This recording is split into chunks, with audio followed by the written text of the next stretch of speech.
So I guess I'd start by saying, number one, that we're here to talk about jobs and economic security, but also long-term about our children, because now we have data, several studies that show the positive impact on both of these, the combined impact of earned income tax credit as well as the child tax credit on the life of a child. And I'll get into that a little bit, but I know that I'll be followed at the podium, among other people, by Javier, who's going to give us his own personal experience. So Javier, I'm not going to take too much of your time.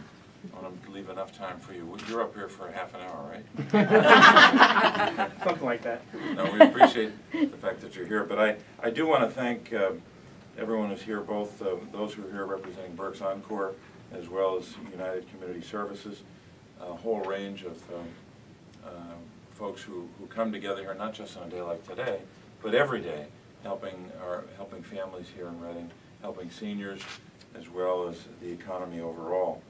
But it really is this policy of both making permanent, that's what the bill that I'm supporting and talking about today, will both make permanent and expand the benefits of both. And most of this rests on the earned income tax credit. The bill, just by way of reference, is Senate Bill 836. And I can recite a little bit of what the bill will do. But the main reason why we're trying to both make permanent and expand these two tax credits is because of the results that we get from both of them. Now, I know there's some people who often might say, well, Washington doesn't seem to put forth and enact policy that has a direct impact on my life or the life of my family or my community. Sometimes it seems, with all the frustration that people have with Washington, that a lot of what isn't getting done down there is a source of great frustration and even anger at times. This is one of those days where we can talk about a very specific policy which is working. And as Pat indicated, has had support going back to Ronald Reagan up to the present day. But it's nice to support something that actually works and that you can quantify and measure. This is one of those instances. The Brookings Institution has had a paper out in January, right after the end of the year agreement, which extended both of these policies further, both of these tax credits. And I won't read all of it, but Brookings said, and I quote, that these policies had the impact of encouraging work. That was one statement that they made, and quote, that it would reduce poverty. It has a track record of reducing poverty. Another specific quote right from the Brookings report, quote, that these policies lowered the child poverty rate by 6.3% in the years 2009 to 2011. That's in the report. What does that mean in numbers? Well, the impact in Pennsylvania was almost 230,000 Pennsylvanians impacted, more than 117,000 of them being children. So that's what Brookings said, and I could go on from there talking about the data that Brookings had when it came to comes to even to Berks County. Here's the economic impact. Brookings said that it adds on an annual basis $3 billion, these tax credits, to the economy of Pennsylvania, and just in this county alone, $109 million in local economic impact. So this isn't some far-off issue for the country or some far-off issue in Washington. It has relevance and impact here in Reading, here in Berks County, and across our Commonwealth. There's a North Carolina University of North Carolina study that says that 2/3 of earned income tax credit recipients spend most of their dollars that they get from the earned income tax credit on immediate needs. So you can see the immediate or jump-starting effect it has on the economy. Another study in Texas noted that for every buck you spend on these, you get $1.58 in return. The Center on Budget and Policy Priorities said that in the 1990s alone, just the earned income tax credit moved 500,000 families from welfare to work. Maybe the most significant impact is the impact that these policies have on children. And I have a study that I'm holding here. I won't go through all of it, but this is from the Center on Budget and Policy Priorities. This particular paper, if you exclude the tables, is, let me see how many pages. This is an 11-page study. And I won't read it, but I wish we had this chart enlarged, because this chart makes the case of the impact of the Earned Income Tax Credit on children in the future. Here's what it says. It says, for every $3,000 a year in added Earned Income Tax Credit, the income that comes from that tax credit, that children in a working poor family receive before the age of 6.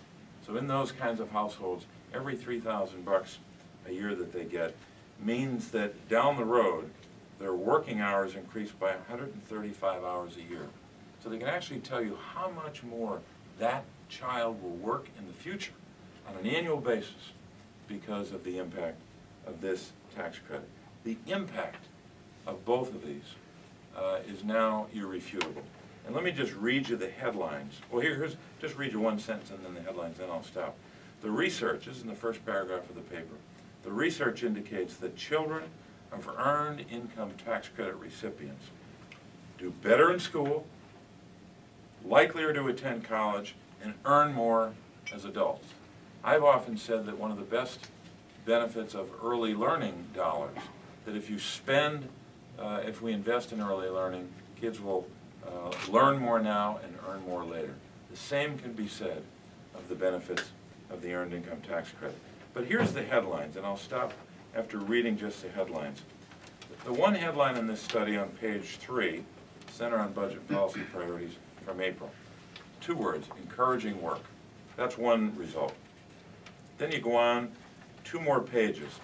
3 words, improving infants' health. That's another result of the, especially the Earned Income Tax Credit coupled with the Child Tax Credit. The next page, the headline is boosting children's school achievement. There aren't many programs you can say this about, by the way, when you have that hit parade of good results. The next headline, boosting work effort and earnings when children reach adulthood. I talked about that in the chart. And then finally, I think there's one more. Providing a short-term safety net. And then there's also a section on the impact on reducing poverty. So whether it's all these studies at various universities, whether it's the Brookings Institution, the Center on Budget and Policy Priorities, both of these work. So what do we need to do? Both of them are in effect now. That's the good news. Both of them have been extended. We did some good work at the end of the year when we brought together everyone on the so-called fiscal cliff agreement. We got another 5 years.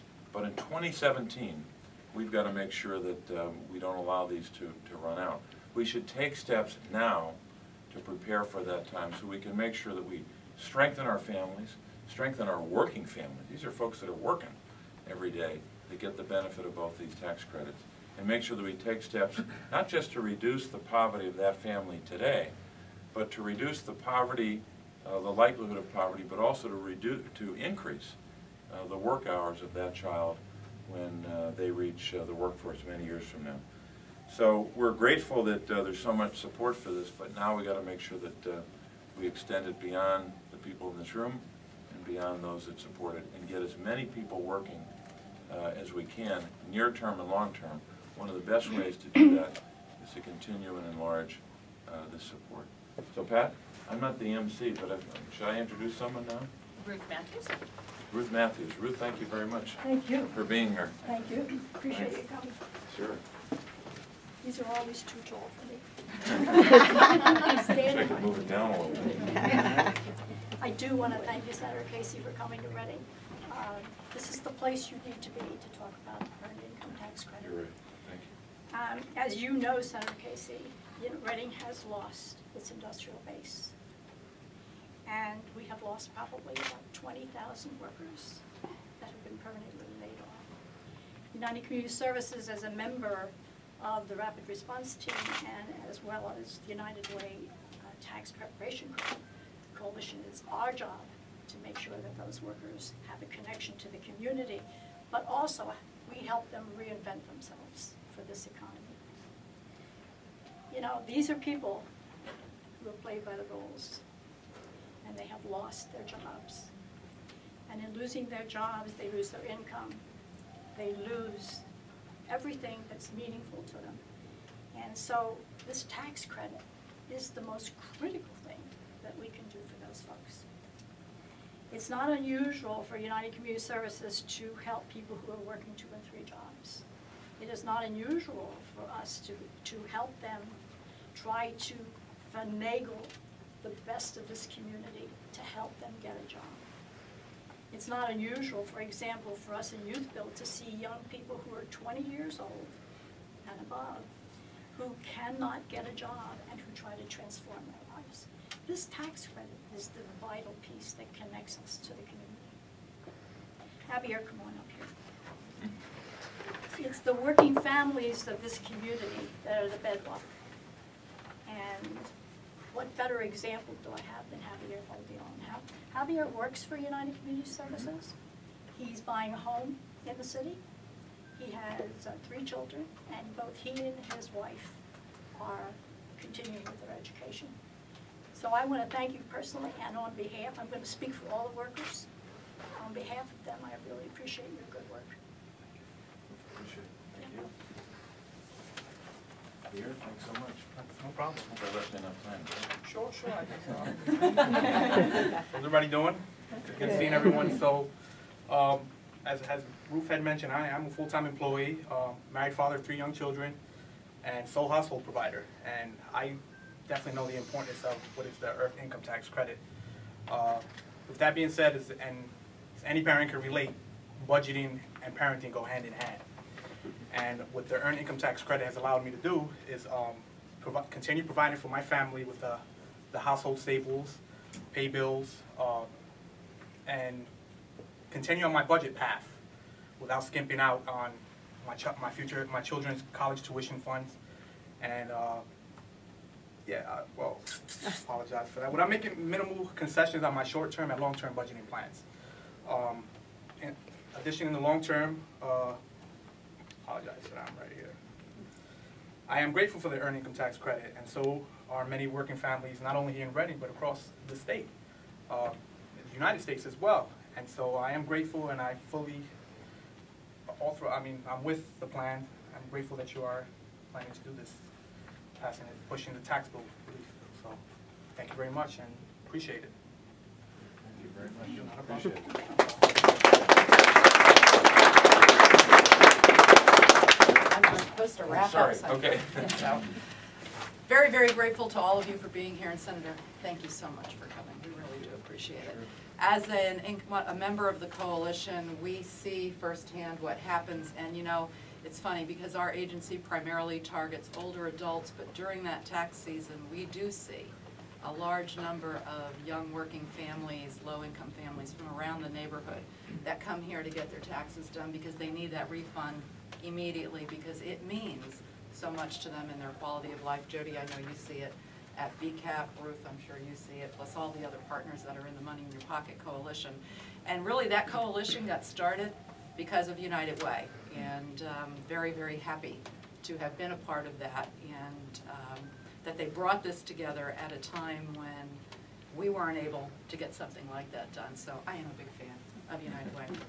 So we are grateful. So thank you very much for doing this, for co-sponsoring this, because it does have a tremendous impact on those that we see every year during tax season, the children of the older adults that we see when they're coming in here trying to navigate their parents as their parents are aging and they're carrying their own burdens, but they also want to make sure their parents are taken care of. And you just see the ripple effect. And something like this really does mean an awful lot. So thanks. And thank you everybody for coming. Thank you. Anybody have any questions before we do a little tour? Any questions? You can certainly ask along the tour if we want. It's Friday, so there's probably not many questions on it today. But we'll be around if you have them.